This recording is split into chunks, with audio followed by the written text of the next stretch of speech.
aside sa may another reason pa po ba kung bakit nilunsad ang Rafi aside sa kawalan ng reading ng mga students? Yan po ay upang mapagtuunan ng pansin ang kahinaan ng ating mga kabataan sa pagbasa. So, inilunsad po yung Rafi, yung programang Rafi sa sangay ng ating division ng Lanao del Norte upang maitaas po or maiangat yung antas ng pagbasa ng ating mga mag-aaral sa wikang Filipino at sa wikang English.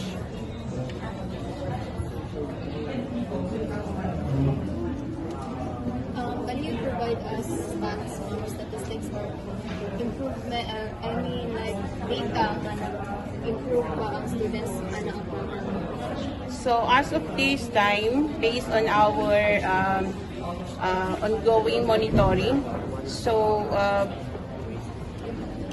umaangat din po yung ating resulta ng pagbasa, antas ng pagbasa ng mga mag-aaral. More or less, nag-angat po siya ng 20% as of the baseline.